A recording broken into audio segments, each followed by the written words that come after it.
Hello, I am Tashoma. Today we'll discuss about management of head trauma. Learning objective that at the end of this session, the student will be define head trauma.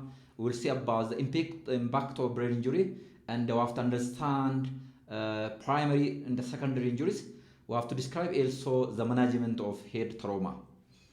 Head injury is defined as traumatic injuries to scalp or skull, and head injury occur in all age groups.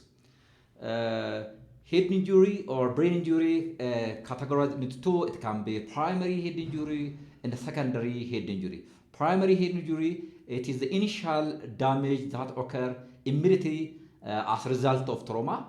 So directly, if some impact, some force applied on our head, it results. So that is primary trauma.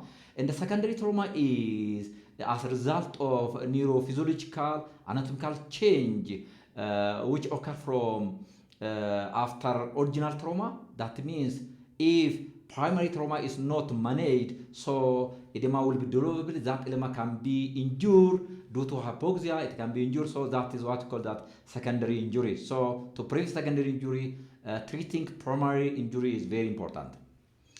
Infective brain injury. So there's let us discuss some of the infective brain injury. One is brain edema, because due to the trauma, brain edema can be developed. That is due to congestion and the dilation of blood vessel, and due to inflammation. So edema will be occurred. That edema can be built blood pressure and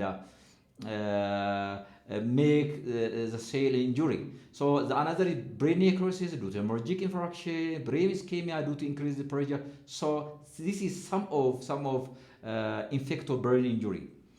The management approach: first, we have to take history during our managing head trauma. So we have to know that mechanism of injury. We have to ask that. We have to measure level of consciousness. We have to ask current symptom, and if there is pre-existing medical condition, should also ask it, because that's important. Medication the patient has been taking also important for our management.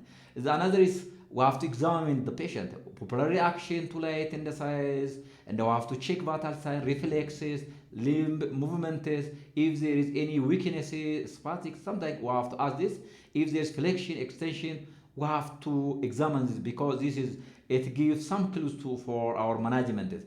And also we have to assess general assessment. We have to look for any other injury like abdominal organ injuries, maybe thoracic injury during head trauma can happen simultaneously. So we have to look for that.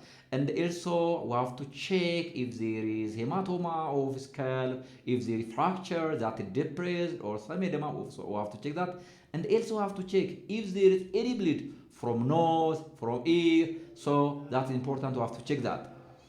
Management of head trauma is very important. So the principle of managing head trauma is, first we have to check that ABCD of life. That's very important. We have to check air, we have to check airway, we have to check breathing, we have to check cervical. So this is very important. And also cervical immobilization is important. For all head injury, we have to suspect cervical injury, so we have to protect the patient for further injury.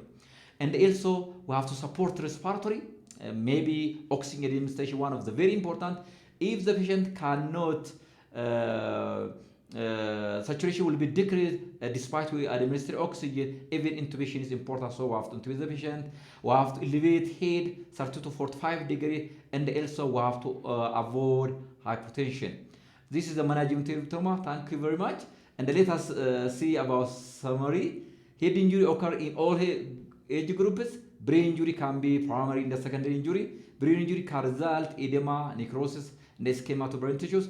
ABC approach is important to manage airway, breathing the circulation. So thank you very much. Bye bye.